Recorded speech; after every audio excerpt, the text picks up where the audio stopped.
Hello everybody. I wanted to record an audio about what to do when your baby is sick and crying in the middle of the night. I don't really know a parent who hasn't been here. The theme of these is two really simple themes. One, you're not alone, and if you are, get help. I'll tell you how to get help. Two, breathe. Breathe. There's another one. Every parent can do this. Every parent can hold their baby. You can hold your baby. Don't let anybody tell you that you can't. If it's really hard to hold your baby, get help to hold your baby. But please get help to hold your baby. I'm going to record soon a video telling people about a wonderful theory that's called polyvagal theory, which is what we do when we've been really stressed and we really need to function higher. We do a thing with our amazing vagus nerve, and we ramp it up, and we find superpowers, super social human powers that include loving. It's okay to go there. It's okay to go there. Polyvagal theory. So what I see in clinic that is worrying is when a baby cannot reach out to the parents, and the parents are reaching out to me, or they're reaching out to a practitioner. That's okay, you need to do that. But before you need to know that you are the parent and that baby loves you and that you are enough. You need to know that. Those are my themes. They are recurring themes. The recurring themes of you are not alone. Please breathe. Please breathe with your baby. Please. And then you are your baby's parents. You are your baby's carers. You love your baby more than anyone else in the world, even when you doubt. And I'm going to tell you a cute story now about one of my babies when she was little, very little, and she had to go off to kinder. Kinder was so transformational for my babies, and my babies went to childcare, but kinder was still different to childcare. Childcare was like a safe little nest. Childcare was childcare. I chose that place well. Childcare was childcare, and then kinder was very different. They had to be big girls at kinder. And I remember having to prepare one of them for kinder, and I was saying, I love you always. I love you. I love you when you're home, and I love you when you're at kinder. And she said, and you love me when you're lulling at me. I said, and I love you when I'm lulling at you. She knew it. I wouldn't call myself a yeller, but in her gorgeous little life, my form of yelling was what she knew as yelling, so we'll give her that one. She called it. Okay, to the serious part of this, because if your baby is crying because your baby is sick in the middle of the night, it's horrible. It's so scary. If you think to yourself, do I need to go to hospital? Then you need to go to hospital. And the way you get to hospital is you call an ambulance. You do not drive. You never ever drive. Neither parent drives. Please don't put your baby in the car and drive to hospital. It's really dangerous. It's so dangerous. You're so tired. Both of you are tired. You've got to put your baby in a car seat so no one's holding the baby. I know. You would want to hop in the car holding your baby and drive your baby to hospital. And the way you do that is you call an ambulance. You call an ambulance because you are not alone. If that's all you have, you are not alone. You have someone on the other end of the phone. In Australia, 000. What's your country? What's your ambulance? Who do you call when you need it in the middle of the night? I have felt alone. I have felt alone. I had a baby. I felt alone. I'm an osteopath who had a baby who felt alone. I had a baby in a hospital that was a lovely hospital. We were quite young when we had our first baby, and we had just started really working as professional people, and we didn't have a lot of money, but we managed to get into a beautiful hospital that really was supportive, had good food. It was a nice place to be. But I had my baby, and I've told you in another soothing the baby audio about how I had to allow my baby to go and get taken care of in the nursery. You can hear my voice. It's not a proud moment, but I slept.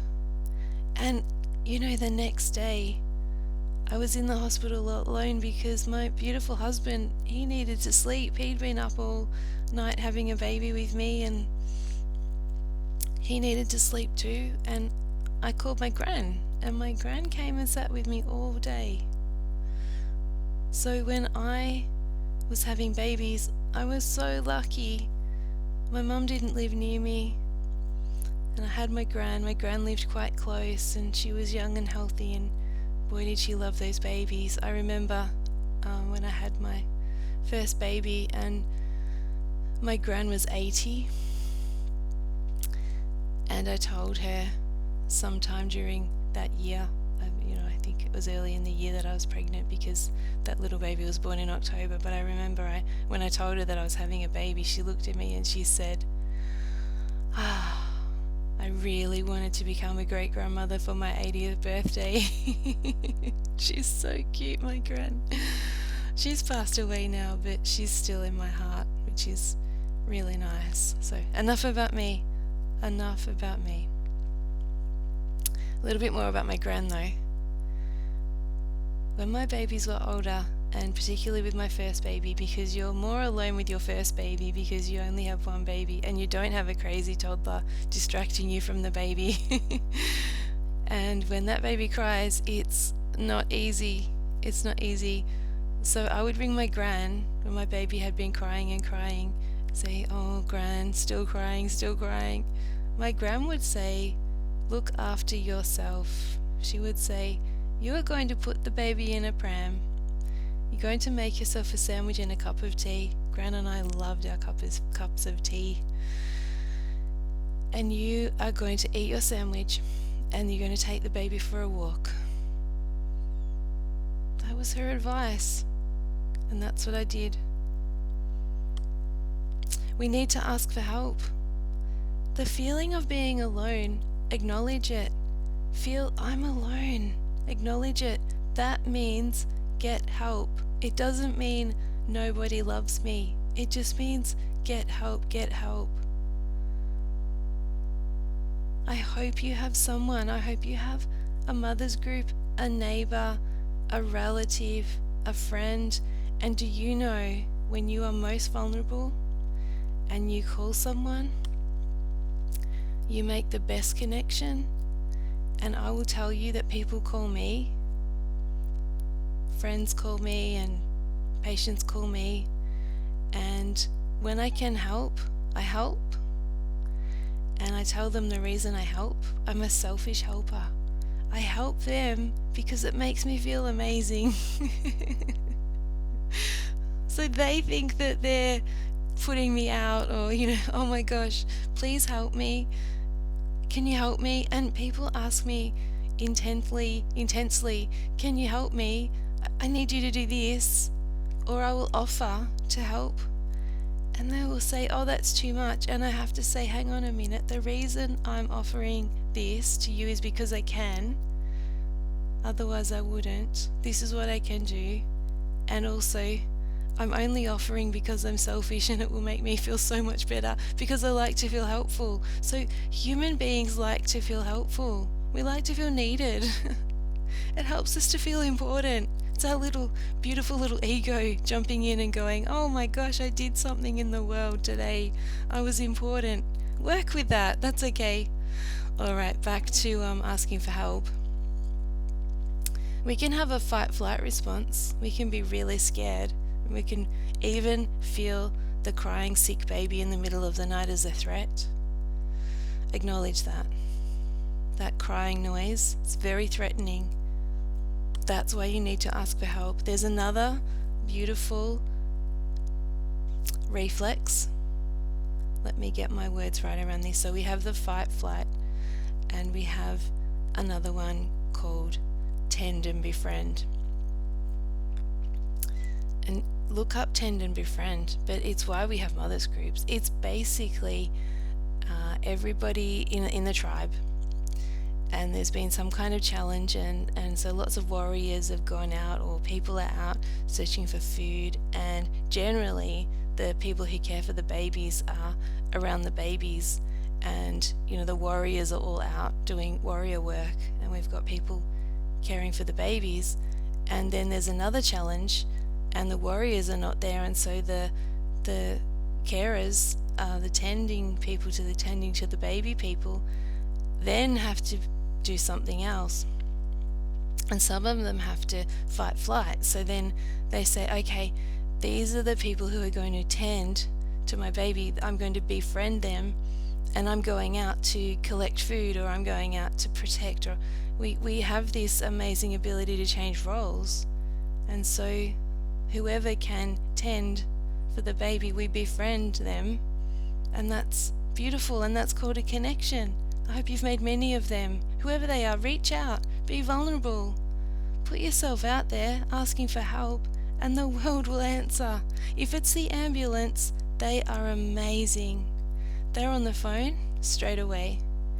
They come to your house if they need. They take you to hospital if they need.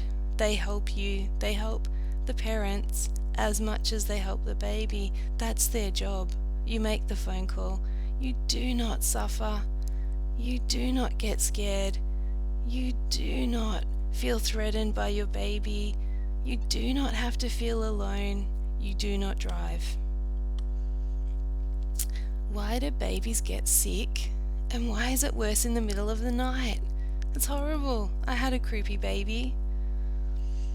Babies have a really interesting immune system that really ramps up really fast and doesn't really know how to self-regulate.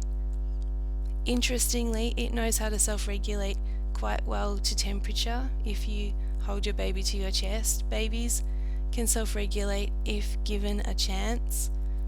If you hold a baby to you, and particularly skin to skin, if that baby can feel your skin is amazing. That's a whole other YouTube. Skin. Heartbeats are amazing. Heartbeat to heartbeat. Breathing is amazing. Breath to breath. Hands are amazing. Hold your baby. Call the ambulance. We have amazing phones these days. We can be holding a baby and we can call an ambulance. So babies are supposed to get 11 respiratory infections a year. 11. Nearly one a month. I don't know how COVID has changed that. I'm not actually seeing so many sick babies at the moment. I'm talking to people with some babies are still getting colds, but I think we're staying at home, and even though there's a lot of stress at home, maybe babies are happier being sick at home and not having to still go out into the world. So it's just an observation. But when babies start to get teeth, their immune system has to deal with this. I'm very simple in the way I explain things, but I think you have your gums, and your gums are nice and secure and stable if you're thinking about the immune system. And then this bony part of the gum called the tooth has to erupt through the skin, and so the immune system has to be there looking to see what might be coming in and learning about the world through the mouth. Not a very clean area, but very able to heal quickly. So exposed to lots of out of the body things. Babies put everything in their mouth, so lots of information is going into that baby's mouth. They're learning so much, their immune system's developing so much. And then suddenly the skin starts to erupt, and so the surface that protects that baby from the world, that little barrier, the first stage of immunity is sitting there, and it has to be broken for the tooth to come through. So, everything ramps up, lymphatics and blood supply and hormones, and it all ramps up. So when I have a baby in my treatment room, they're starting to teeth, their jaw is changing. They often feel like they just have so much congestion in behind their nose. It's another place. Those mucous membranes of the nose are just so full of immunity. They're learning. The immune system is so intelligent. We dumb it down. Silly us. We have to be exposed to things. Those mucous membranes have to have a response to the world. That's healthy, and a response to the world is sending blood supply there and sending cells there, sending immune cells there to find out what's going on. And if you send a cell somewhere in the body, a little beautiful investigative cell that's going to say, what's going on? What's happening here? What do I need to learn? You have lots of follower cells that come in and say, oh, that's what we learned. That's what we have to do. Oh, immune cells are amazing. It's literally like a little battlefield in your body against the world. We have these beautiful little marker cells that come in and say, I'm going to put a little sticky note on you. I'm going to keep an eye on you, and I'm not sure, but I'll watch you and see. You could be great. You could be helpful. You might not be helpful. You might be a bit broken. And then you have these T killer cells that, when I was at uni, I just thought about T-Rex, these little T-Rex cells that come in and say, sorry, you've been marked. I don't trust you. And they take it out. It's so cool. Chemical, biological warfare going on in your body all the time. It's intense. That's happening in your baby's mouth. That's happening in your baby's nose. That's what's between the mouth and the nose of the baby. Tiny ear canals. Tiny. So babies have this funny system because they're developing. You might notice babies are so cute because they have these tiny little jaws. They're not developed yet. They're not full of teeth like ours. So they're quite flat. They don't have their teeth. They're like little people with no teeth, little flat jaws. As if I think they're doing this less now, but we used to have no teeth at the start of our lives and have no teeth at the end of our lives, and so our jaw went through a cycle as well, and now they put implants into jaws. So I don't know what's going to happen when older people have implants. It's going to be interesting.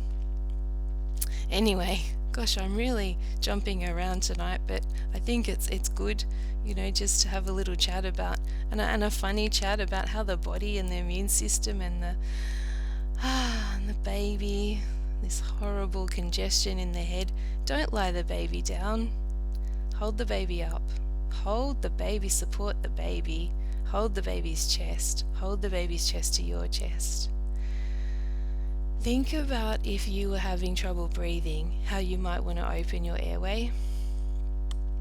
So we have baby recovery position, and baby recovery position, I've got a photo of baby recovery position at the start of this audio, but look it up. You basically get your baby and you put your hand and you cup under their jaw, and then you're holding your arm out and the baby's body lies over your forearm, and any way you do that they will feel happy. You're supporting their airway. When a baby has a supported airway, they feel supported. When a baby has a blockage anywhere in the airway, in the nose, in the ear canal, in the mouth, in the chest, in the throat, they panic. They will cry. Crying, you watch your baby cry. I've got a video about baby Charlie crying, and when he cries, it's so interesting. His whole body moves. You watch your baby, you watch their stomach when they're crying. I want to play some soothing stuff. I found the most beautiful song that the beautiful singer Jewel had done. She's done Twinkle Little Star, so bear with me here, everyone.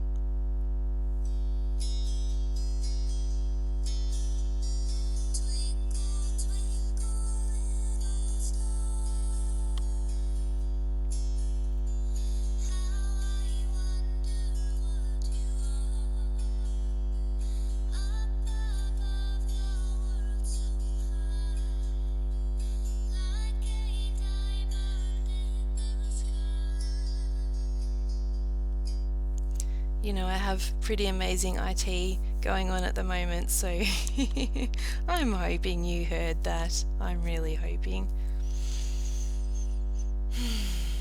One day we were camping in a very remote location, that is Wilson's Prom. We were camping without power.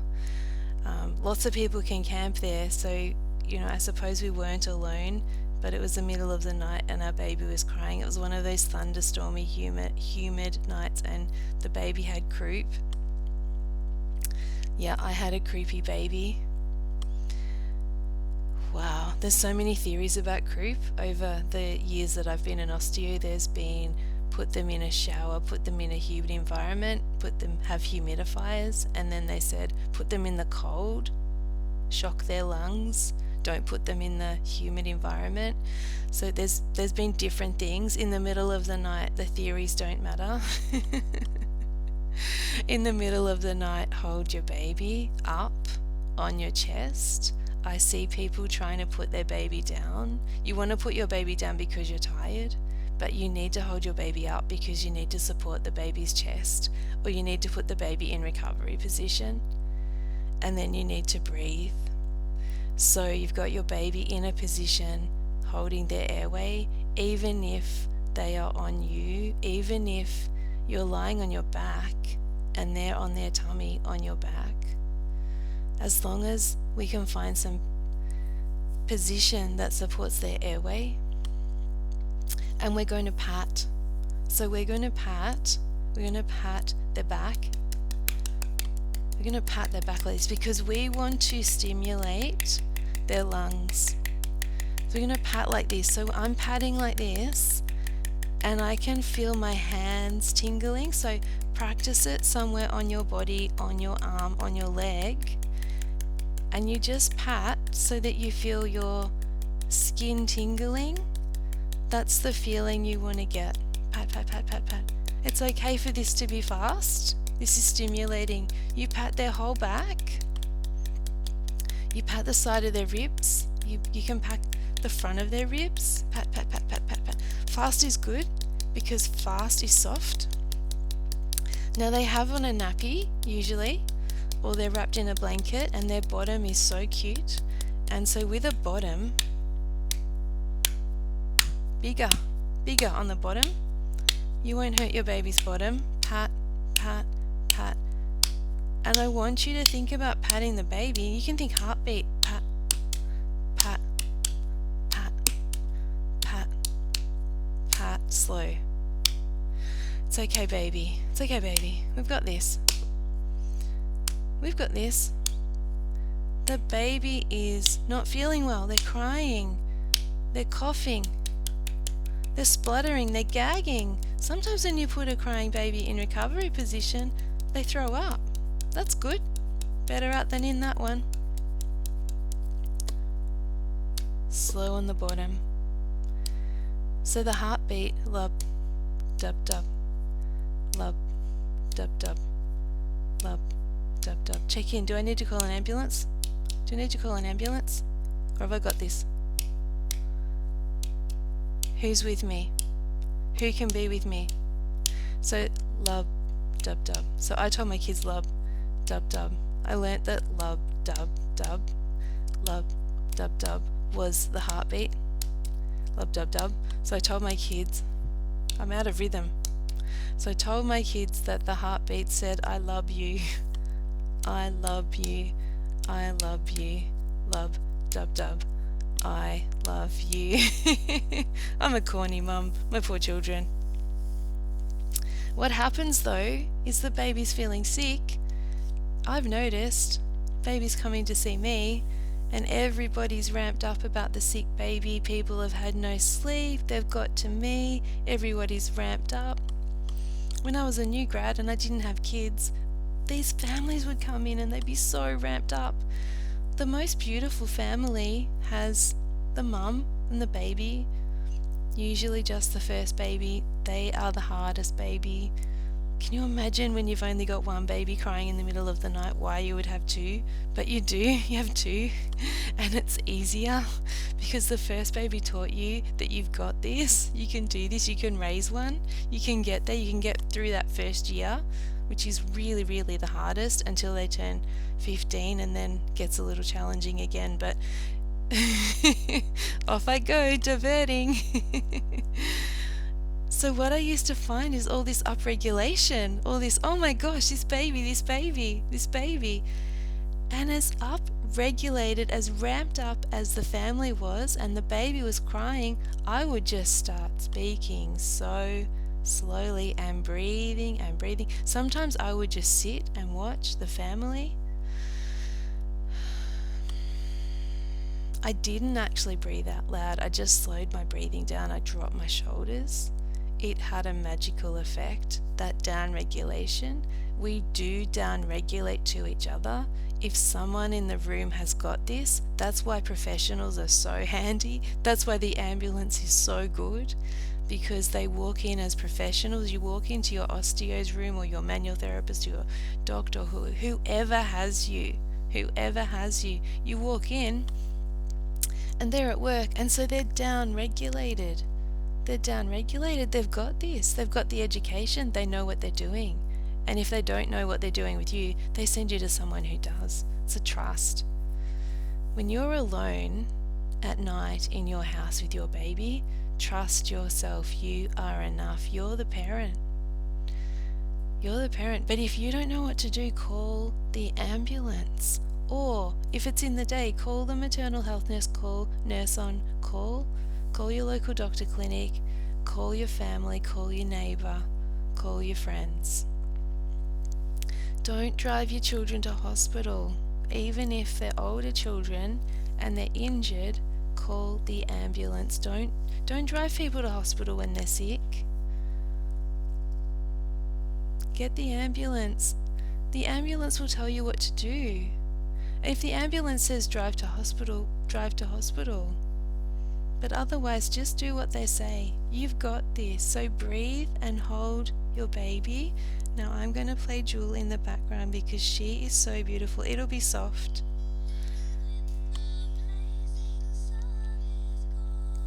Down regulate. Pat. And pat. Pat the bottom. Lub. Dub dub. And pat.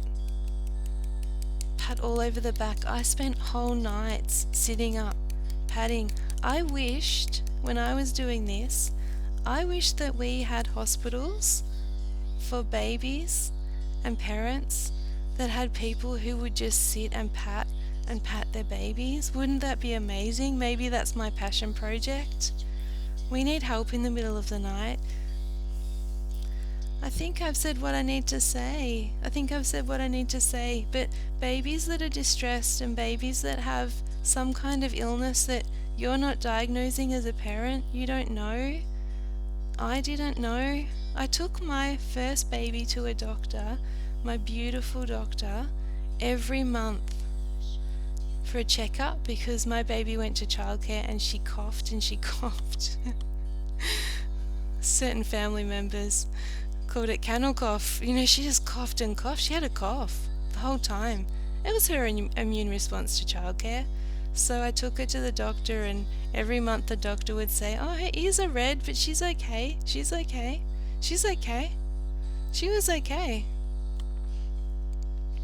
So don't lie them down. If you can't hold your baby, call someone to hold your baby. Call anyone to hold your baby. We're going to say goodbye to Jewel, but I just want to say to you that the best person to hold your baby is you. If you don't know that, please listen to me. Call people so that you can hold your baby.